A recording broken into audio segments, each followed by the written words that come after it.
Hey guys, welcome back to new video. Guys, सबसे पहले बता दूं कि मेरा नाम राजेंद्र कुमार है। मुझे जो इस डिपार्टमेंट ऑफ पोस्ट में डाक विभाग में जीडीएस बीपीएम पद पर 1 साल से भी लगातार ज़्यादा काम करते हो गया है। तो जो भी आप लोगों को इन्फॉर्मेशन दूंगा बिल्कुल ऑथेंटिक और सटीक होगी। गाइस, आप सभी के लिए एक जो है लेटेस्ट में अपडेट आया हुआ है, उसमें उसी के रिगार्डिंग हम लोग जो है डिस्कस करने वाले हैं कि डाक विभाग ने जो है एक नया कदम उठाया हुआ है।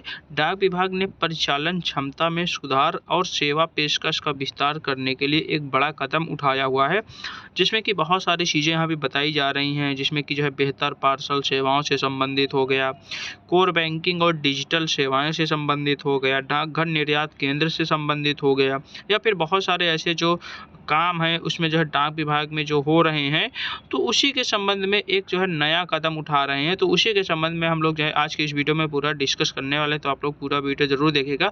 अगर मेरे इस चैनल पर नए हो, अगर अभी तक सब्सक्राइब नहीं किया हुआ तो प्लीज़ चैनल को सब्सक्राइब जरूर कर लें, क्योंकि इस चैनल पर आप लोगों को जीडीएस की रिगार्डिंग पल पल की और ऑथेंटिक अपडेट मिलती रहती है।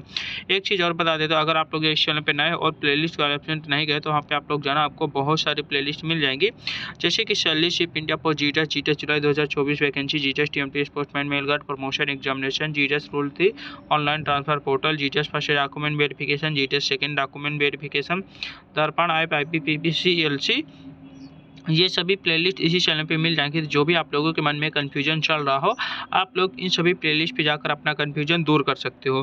तो ये जो है आप लोग देख सकते हो, इसमें जो है कुछ चीज़ें यहाँ पे बताई जा रही हैं जो कि हमारे डाक विभाग से रिलेटेड हैं। संचार और सूचना प्रौद्योगिकी मंत्रालय के द्वारा यहाँ पे जो है बताई जा रही हैं। यहाँ पे बोला जा रहा है कि जो है डाक विभाग ने जो है परिचालन क्षमता में सुधार और सेवा पेशकश का विस्तार करने के लिए कदम उठाए हुए हैं।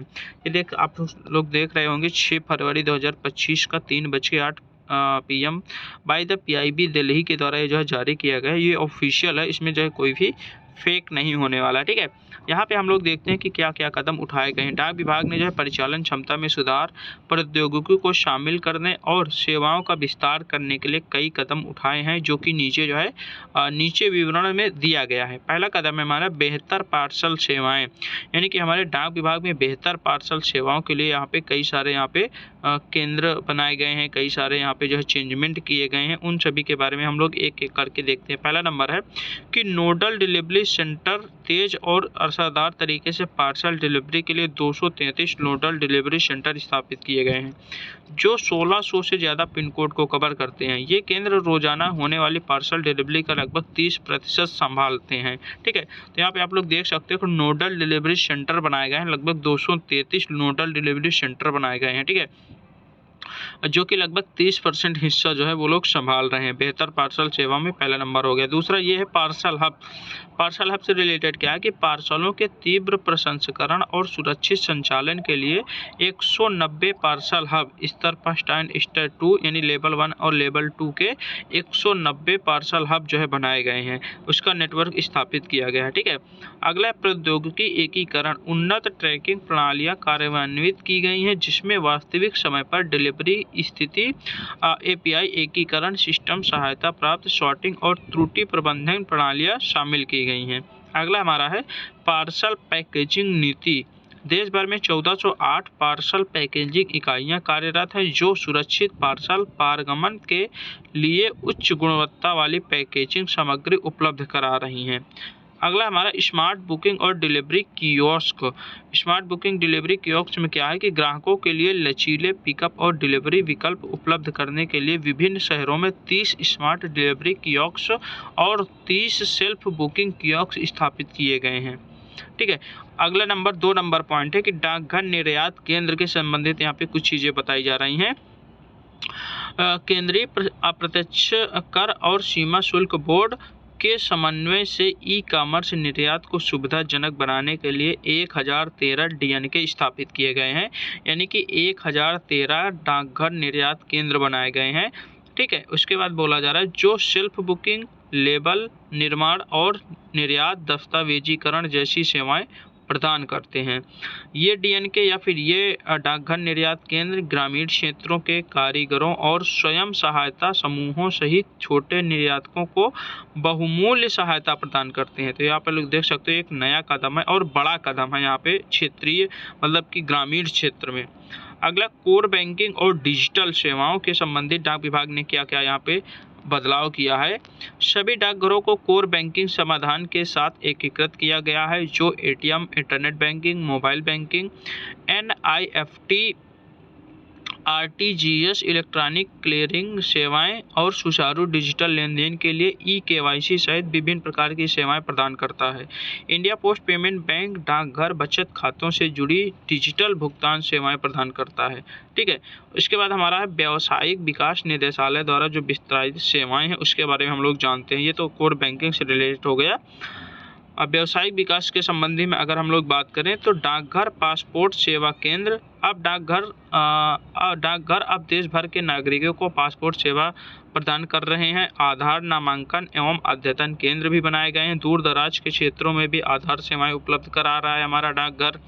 प्रधानमंत्री रोजगार सृजन कार्यक्रम इकाइयों का सत्यापन, डाकघर प्रधानमंत्री रोजगार सृजन कार्यक्रम जैसी सरकारी सब्सिडी योजनाओं के लिए सत्यापन प्रक्रिया में भी सहायता यहाँ पे करते हैं। उसके बाद है हमारा ई पोस्ट और भुगतान, ई भुगतान। ये सेवाएं क्रमशः इलेक्ट्रॉनिक संदेश प्रेषण और बिल भुगतान संग्रहण प्रदान करती हैं, जिससे डाक की सेवाओं में और ज़्यादा यहाँ पे वृद्धि होती है। ठीक है, तो ये जो है आपका जो है व्यवसाय से संबंधित हो गया। ठीक है, उसके बाद हमारा खुदरा और विशेष सेवाएं से संबंधित कुछ चीज़ें हैं। गंगा जल और पवित्र प्रसादम, डाकघर गंगा जल के वितरण और प्रसादम के वितरण में भी शामिल है, जो ग्राहकों को एक अनूठी धार्मिक सेवाएं प्रदान करता है। मीडिया पोस्ट और डायरेक्ट पोस्ट, व्यावसायिक संचार के लिए डाकघर मीडिया पोस्ट सेवाएं, डाक माध्यमों के माध्यम से विज्ञापन और लक्षित विज्ञापन के लिए डायरेक्ट पोस्ट की सुविधा प्रदान करता है। भारतीय डाक यात्री आरक्षण प्रणाली, चिन्हित डाकघरों को रेलवे टिकट आरक्षण की सुविधा प्रदान करने के लिए सुसज्जित किया गया है, जिससे जनता के लिए इनकी उपयोगिताओं का विस्तार हुआ है। तो यहाँ पे आप लोग देख सकते हो कि डाक विभाग ने काफ़ी ज़्यादा मात्रा में यहाँ पे चेंजमेंट किया है, जो कि आप लोग देख रहे होंगे पिछले जो है 2-3 सालों से हमारा जो डाक विभाग है लगातार काम कर रहा है, और डाक विभाग का जो क्षेत्र है, नेटवर्क है, लगातार बढ़ता जा रहा है। आप लोग देखते होंगे कि डाक विभाग की जो सेवाएँ हैं दूर दराज तक फैले हुई हैं, ग्रामीण क्षेत्र से लेकर शहरी क्षेत्र तक हर जगह जो है डाक विभाग का जो है जो नेटवर्क है हर जगह लगभग फैल चुका है और बेहतरीन सुविधा यहाँ पे दे रहा है। डाक विभाग सोच रहा है कि हम अपने मतलब कि कर्मचारियों के द्वारा, अपने विभाग के द्वारा जो हमारी पब्लिक है, ठीक है, जनता है, उसको जो है ज़्यादा से ज़्यादा सुविधाएं प्रदान की है।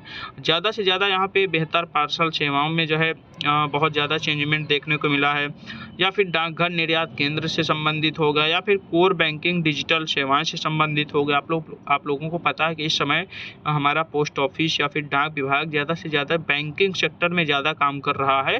ठीक है, बैंकिंग में सेक्टर में ज़्यादा काम कर रहा है और ज़्यादा से ज़्यादा सुविधाएं यहाँ पे दे रहा है। ठीक है, उसके बाद हमारा पासपोर्ट से रिलेटेड जो काम हो गया उस पर भी डाक विभाग काफ़ी ज़्यादा अग्रसर है। ठीक है, उसके बाद ये जो धार्मिक जो चीज़ें हैं उस पर भी हमारा डाक विभाग जो है कहीं ना कहीं काम कर रहा है। तो ये आप लोग देख सकते हो कि डाक विभाग लगातार हमारा काम कर रहा है और ऐसे ही डाक विभाग काम करता रहेगा, आगे भी काम करता रहेगा। तो आज की इस वीडियो में हम लोग इतना रहने देते हैं, मिलते हैं एक नई वीडियो के साथ, तब तक के लिए बाय बाय, टेक केयर।